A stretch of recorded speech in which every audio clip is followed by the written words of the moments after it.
Alors à présent, on est face à un exercice de division euclidienne qui est un petit peu particulier, vous allez voir, parce que on a le polynôme a qui est égal à x puissance n moins 2x puissance n moins 1 plus 5 avec ce petit n là qui appartient à grand N, et vous avez b qui est égal à x au carré moins 3x plus 2. Bon, le polynôme b, ça va, c'est un polynôme de deuxième degré.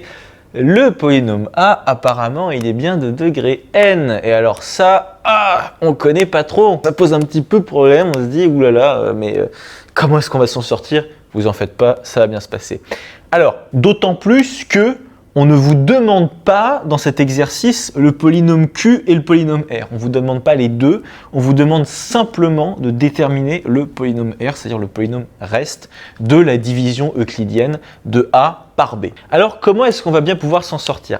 Vous vous souvenez d'une chose quand même assez importante à propos du degré de R. Vous vous souvenez que le degré du polynôme R, du polynôme reste dans une division euclidienne, il doit être toujours strictement inférieur au degré du polynôme B. Ça, c'est extrêmement important. Le degré du polynôme R est strictement inférieur au degré du polynôme B. Or, B, il est ici. Vous voyez bien que son degré, c'est égal à 2. Donc, le degré de R est strictement inférieur à 2. S'il est strictement inférieur à 2, c'est-à-dire qu'il est inférieur ou égal à 1, si vous voulez. Donc, vous pouvez l'écrire, degré de R est inférieur ou égal à 1. Donc, ça veut dire ça que soit R, il est de degré 1, soit il est de degré 0, soit il est de degré moins l'infini. Il n'y a que ces trois possibilités-là. Bon, dans tout cas, ça veut dire que R, il peut s'écrire sous cette forme-là, AX plus B, avec A et B qui sont des réels. Soit en passant, A et B peuvent tout à fait être nuls, ce qui vous donnerait le polynôme nul, il n'y a pas de problème. Mais pour l'instant, on ne sait pas encore A et B. La seule chose qu'on peut dire, c'est R s'écrit de façon générique A fois X plus B. Donc, avec Q, un polynôme qui appartient à R de X, et j'ai oublié de préciser encore qu'on est dans R de X, on a, je vais quand même tracer un trait, notre polynôme A, c'est-à-dire tout ça, est égal au polynôme B, qui est ici, fois Q, donc le polynôme quotient, plus le polynôme reste, qui est ici AX plus B. Si vous voulez, on peut le mettre entre parenthèses pour bien voir que ça, c'est R, ok? Et alors là, très typiquement, on se dit, mais what the fuck, mais qu'est-ce que c'est que ce truc? Genre, il faut pas oublier ce qu'on recherche. Nous, ce qu'on recherche, c'est R. C'est-à-dire qu'on cherche la valeur de A et de B. C'est ce qu'on cherche. Là, le polynôme Q, on ne nous le demande pas. Donc on s'en fiche, on s'en contrefiche. Le problème, c'est qu'il nous casse quand même les bonbons, celui-là.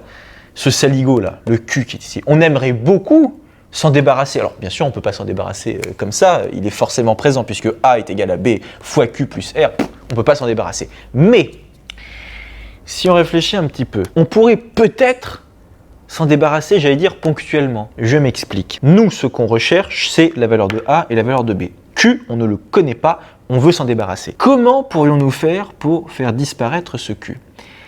Eh bien, pour cela, nous allons nous aider du polynôme B qui est ici. Pourquoi? Parce qu'il se trouve que le polynôme B qui est ici possède deux racines. Ces deux racines, ce sont 1 et 2. Alors ça, pour trouver rapidement les racines d'un polynôme de deuxième degré, je vous mettrai une vidéo astuce en gros, parce que c'est vraiment, enfin il faut le savoir, ça en 2 secondes vous devez trouver les racines, vous n'avez pas du tout besoin de passer par les deltas ou je sais pas quoi. En fait il faut se souvenir que si vous factorisez par le coefficient dominant un polynôme de degré 2, et ben vous allez avoir le coefficient dominant fois x au carré moins la somme de vos deux racines plus fois x plus le produit. Et comme le coefficient dominant ici c'est 1, vous savez que le produit de vos racines c'est 2 et que la somme c'est 3, donc ça va être 1 et 2. Bref, tout ça on le verra dans une autre vidéo. Mais en gros, le polynôme qui est ici, le polynôme B, il possède deux racines, 1 et 2. Ça veut dire que si vous remplacez x là, dans ce polynôme là, par 1 ou par 2, et bien vous allez trouver le polynôme nul. Et donc ça veut dire que si vous avez le polynôme nul ici, le polynôme nul fois Q, même si Q vous l'évaluez en 1 et que ça ne vous donne pas le polynôme nul, on s'en fiche. Là, vous allez avoir le polynôme nul fois n'importe quel polynôme, ça vous donne le polynôme nul. Donc, ce qu'on va faire, c'est que on remarque que B évalué en 1 est égal à B évalué en 2 est égal à 0. Ça veut simplement dire que 1 et 2 sont racines de B. C'est exactement comme si vous aviez P de 1 est égal à 0 par exemple. Ça veut simplement dire que dans ce polynôme-là, le polynôme B, si vous remplacez grand X par la valeur 1 ou par la valeur 2, vous allez trouver 0. Ça, je vous le garantis. Or, vous êtes d'accord avec moi pour dire que toute cette grande égalité-là, ce A est égal à B fois Q plus R, cette grande égalité-là, elle est valable pour tous les x réels, pour tous les grands x réels.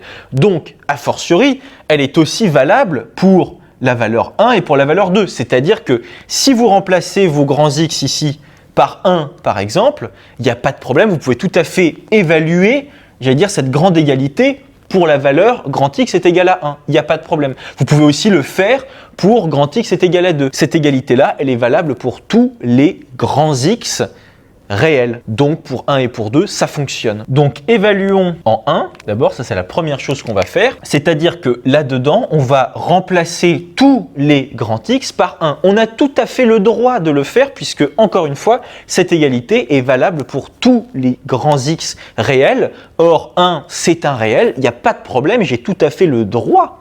J'ai tout à fait le droit de faire ça. J'ai tout à fait le droit de dire, on va évaluer ça en 1. Qu'est-ce qui se passe si je remplace mes grands X par 1. Et bien là, vous allez voir, ça va quand même être assez expéditif. Là, 1 puissance n, ça vous donne 1. Moins 2 fois 1 puissance n moins 1, ça vous donne moins 2. Plus 5. Et alors là, magie, et c'était ça notre objectif depuis le début, c'était ça la petite stratégie qu'on avait en tête, c'est que là, si je remplace mes grands X par 1, on sait que ça va me donner le polynôme nul. Là, vous avez le polynôme b, ok.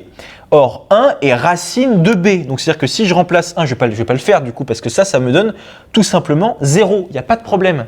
Si j'évalue b en 1, ça me donne 0. Donc, ça me donnait 0. Là, le polynôme q, il faudrait aussi, entre guillemets, il faudrait que je l'évalue en 1, mais je ne vais même pas le faire. Pourquoi? Parce que vous avez b fois q. Or, b évalué en 1, ça vous donne 0, et 0 fois n'importe quoi, même si q évalué en 1, ça vous donne pas 0, mais on s'en contrefiche. Ce qui est super là-dedans, c'est que b évalué en 1, ça vous donne 0, donc ça va annihiler, ça va dégommer notre q. Ça va être, notre polynôme q, lui-même évalué en 1, bien évidemment. Donc tout ça là, ça disparaît quand on l'évalue en 1.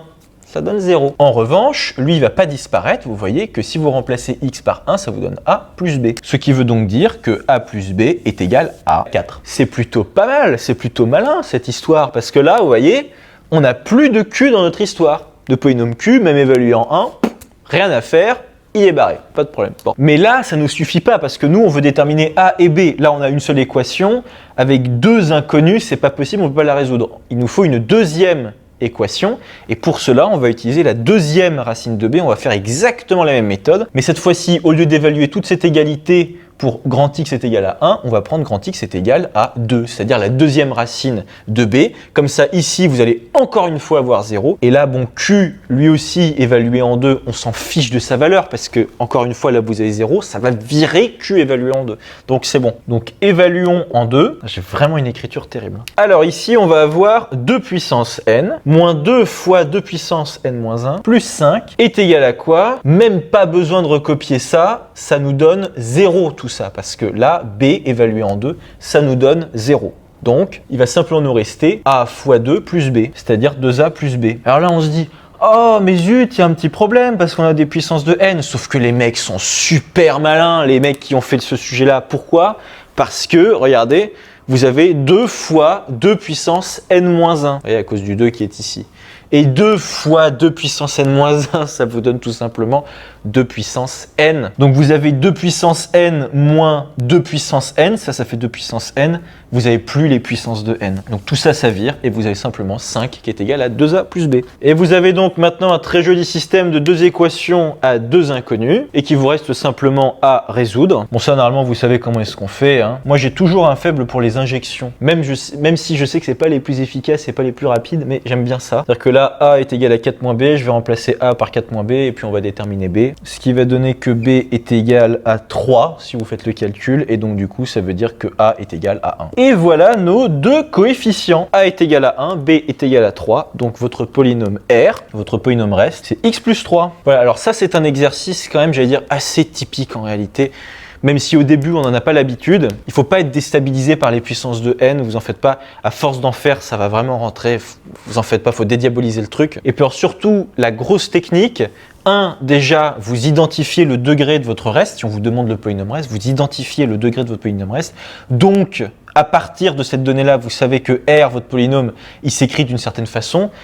Dans un autre exercice, je sais pas, ça aurait pu être, votre reste aurait pu être 2 degré 2, je sais pas, donc du coup vous auriez eu R est égal à ax carré plus bx plus c par exemple, je sais pas. Mais la méthode c'est quasiment systématiquement la même. Ensuite vous recopiez A est égal à votre polynôme B fois un polynôme quotient, on cherche même pas à savoir qui c'est dans cet exercice-là, plus votre polynôme reste que vous écrivez sous la forme que vous avez déduite de l'information du degré de R qui doit être strictement inférieur au degré de B. Ok. Bon. Et après, à partir de là, il faut se dire, bon, cette égalité, elle est valable pour tous les X réels ou complexes. Hein. Parfois, vous pouvez être avec des complexes. Et donc, l'idée, c'est de se dire, moi, j'en ai marre de ce Q là, et pour ça, je vais le virer. Donc, je vais tout évaluer là sur les racines de B pour pouvoir avoir ici 0.